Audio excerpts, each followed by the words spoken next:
morning, Blitzers and future Mumrads. Littlefinger here again today. This time to share a little more knowledge with you guys. We are talking about the Tier 2 Light British Cruiser Mark III, which you can see here in my garage. Let's take a look at the characteristics here. Very low on protection, pretty good firepower for the tier. But where this tank stands out is with its maneuverability. It comes with 230 hit points. Frontal armor and turret armor there at 14 millimeters is on the very low side for the tier. Weight there almost 15 tons and a horsepower of 340. Gives it a top speed of 48 kilometers per hour, which is almost the fastest tank in the class. Traverse there at 38 is a little bit slow than the average, but the turret traverse is 42, which helps make up for that. It comes with two guns, a tier 3 2-pounder, which has a fairly high rate of fire, does really good on the penetration values, but same damage per shot, so I prefer to go with this tier 4 higher firing autoloader gun.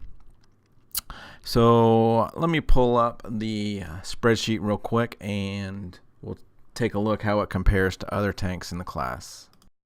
Okay, so we can see, comparing this to the other light tanks, that 230 hit points, it is the lowest.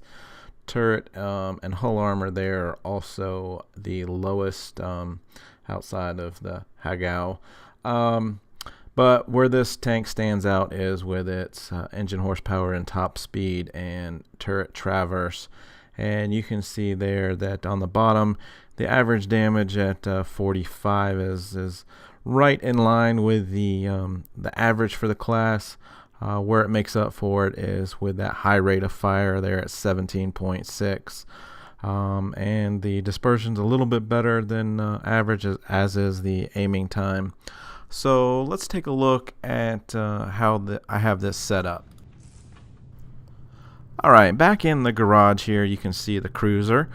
You can see here no camouflage. Under consumables, I am running a repair kit, multi-purpose restoration pack, and I decided to go with the fire extinguisher.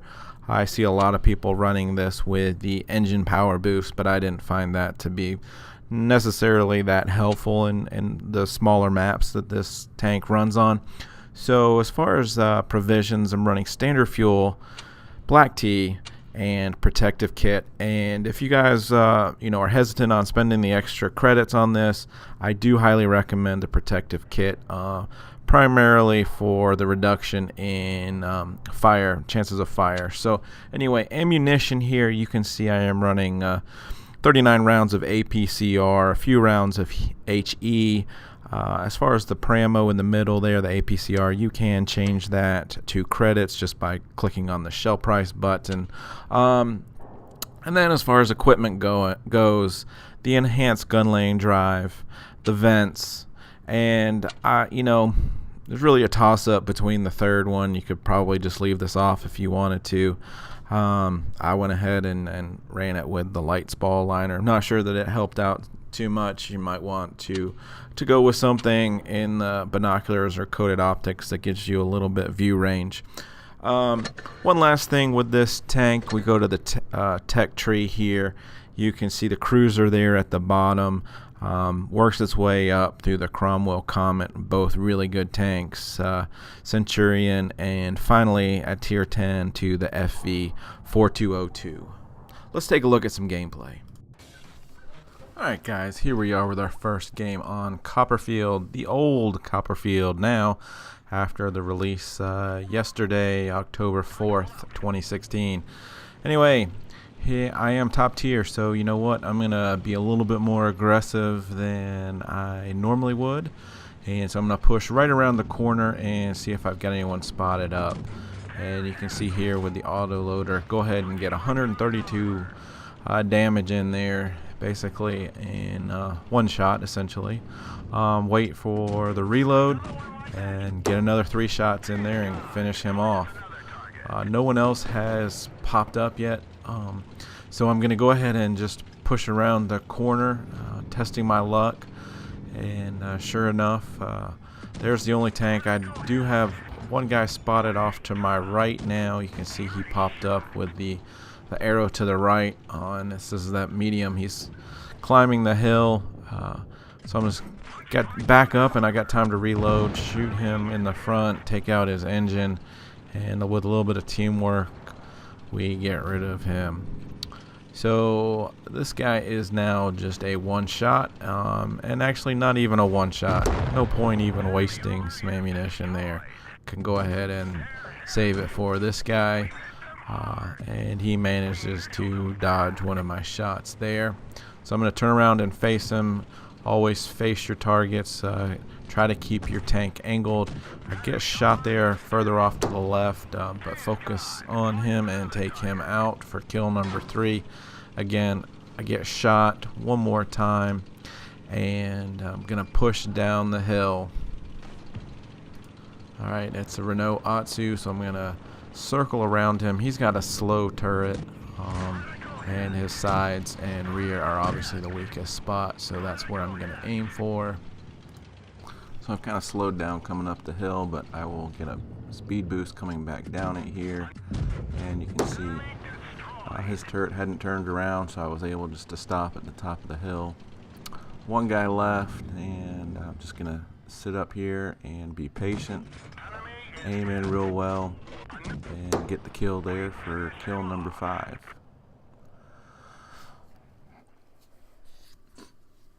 So this was a mastery game. Did 928 damage, 5 kills. And this is the type of game that you can have in this cruiser. It is a really strong tank. You see there, 26 out of 26 hits. Let's take a look at another game. So let's take a look at the new Copperfield that just came out with the 3.2 update. This is a tier 2 game. The layout is pretty much exactly the same. They've just lowered some of the elevations, giving it some more shooting lanes, and some more options as far as being able to explore the map a little bit differently. You were kind of forced either into the middle or onto the outsides in the last one. This one, you can see here, has some lower elevations right here which weren't present before. So I'm gonna kind of push up. If you've got good gun depression, the hill to the left of me there is quite good. But it seems that with my early play on this game, everyone is going to the other side of the map. So I'm going to go ahead and push up and see if I can't spot some people. And sure enough, these guys are a little slow, and got about 4 or 5 red dots pop up there. So I'm going to keep myself behind this rock and just try to get a few shots in. You can see if you rush shots with this gun, chances are you're going to miss. And this BT here, he sees that our I think it's a universal carrier, is all by himself, so he does the right thing here and he pushes up. I'm going to try to go back just to save him, but I'm a little bit late, so I'm going to push over the other side of where his gun was pointing, so that hopefully he can't turn and shoot me. He decides to run off. I think that was probably a smart move. So the AT here pushes up, and obviously he's got a big gun, so I don't really want to mess around too much with him. Plus I was on that incline. I wasn't in the greatest position there, so playing it a little bit cautiously with him. You can see I don't know where that last shot went, but I'd have finished him off. And that Panzer II there, he kind of follows me around this game and really helps me out a good bit.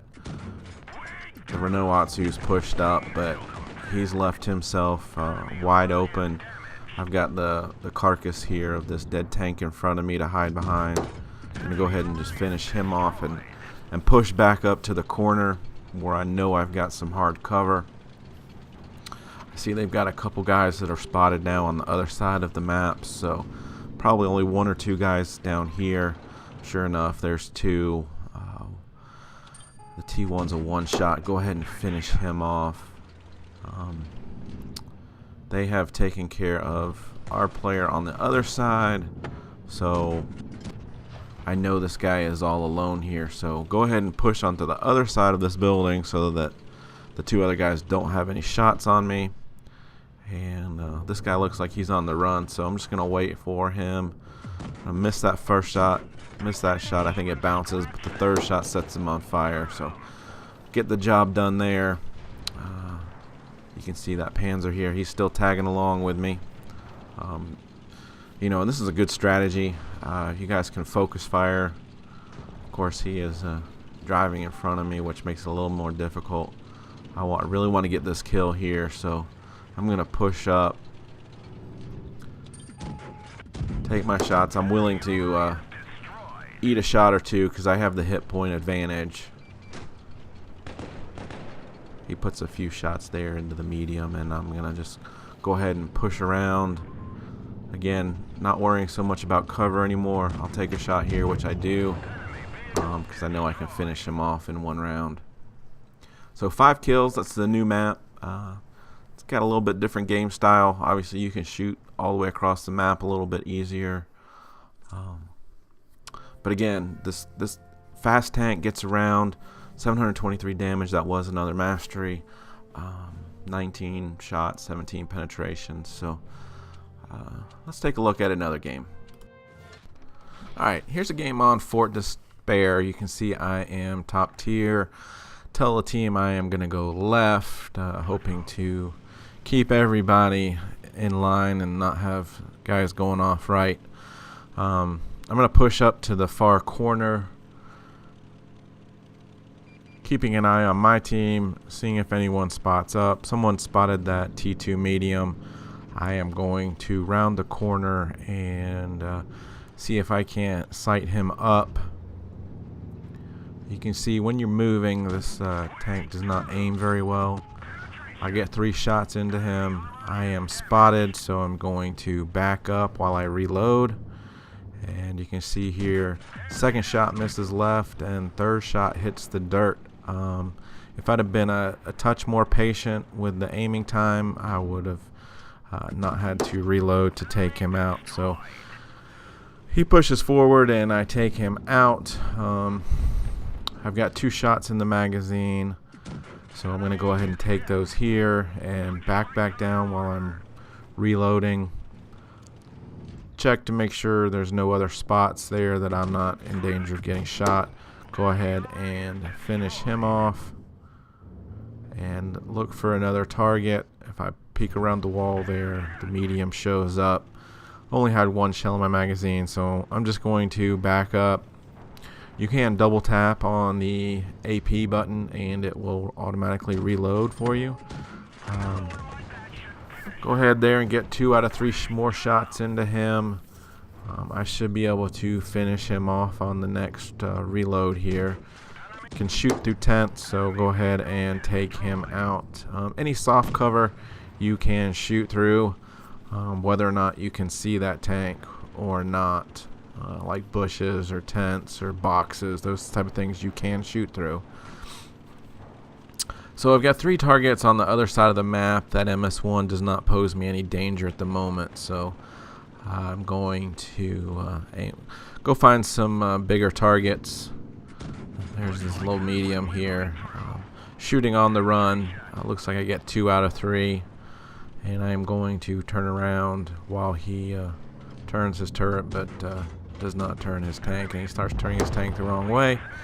And go ahead and get another 2 out of 3 shots in there. So accuracy for this tank when you are on the move is not the greatest. And you can see here I am trying to shoot through these boxes and did not successfully finish him off that go round. But I'll close back in here and shoot a little low on that first one, but the next 2 hit their target. And now I am about to load APCR for the T-18, but team takes him out, and there goes the MS-1. So 5 kills, mobility, fairly decent shooting on the run, but not great. 783 damage there. So next game here on Mines, I am top tier, and as usual, I am going to push the hill.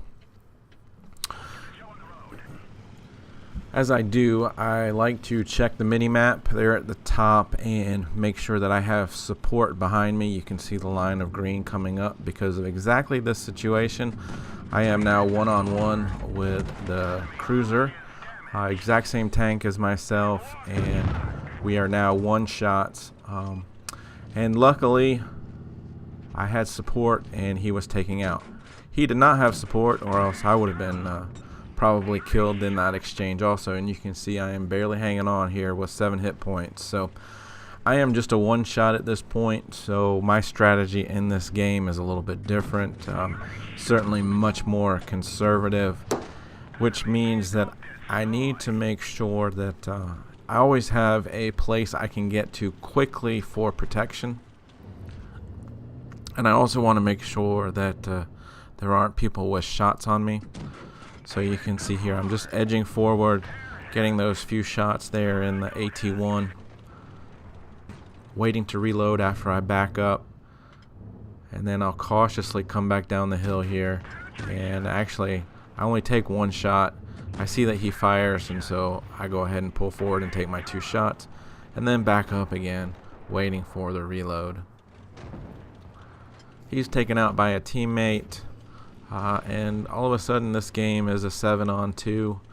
I know where the Otsu is, and I see that they have a TD still alive, which means he's probably somewhere in the back here at the spawn. Sure enough, as I push up, there is the AT1. So fairly confident he's going to be facing the other way, but I will edge around the corner here. If I need to, I can back up, get 3 good shots in.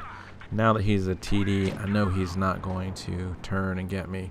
Very cautiously pull up to him. If I'd have ran into him any stronger than that, I probably would have lost some hit points and died. So as it was, I only managed to get 2 kills, but did do a significant amount of damage, even with the fact that I started this game on a very low health after that confrontation with the cruiser. So that wraps up my review of the Cruiser Mark III. It is a fun tank to drive, and you're certainly, if you like this one, you're certainly going to like the Tier 3 tank. So, as always, guys, stay safe out there, have fun, enjoy this game, get some knowledge, not fingered. Littlefinger out.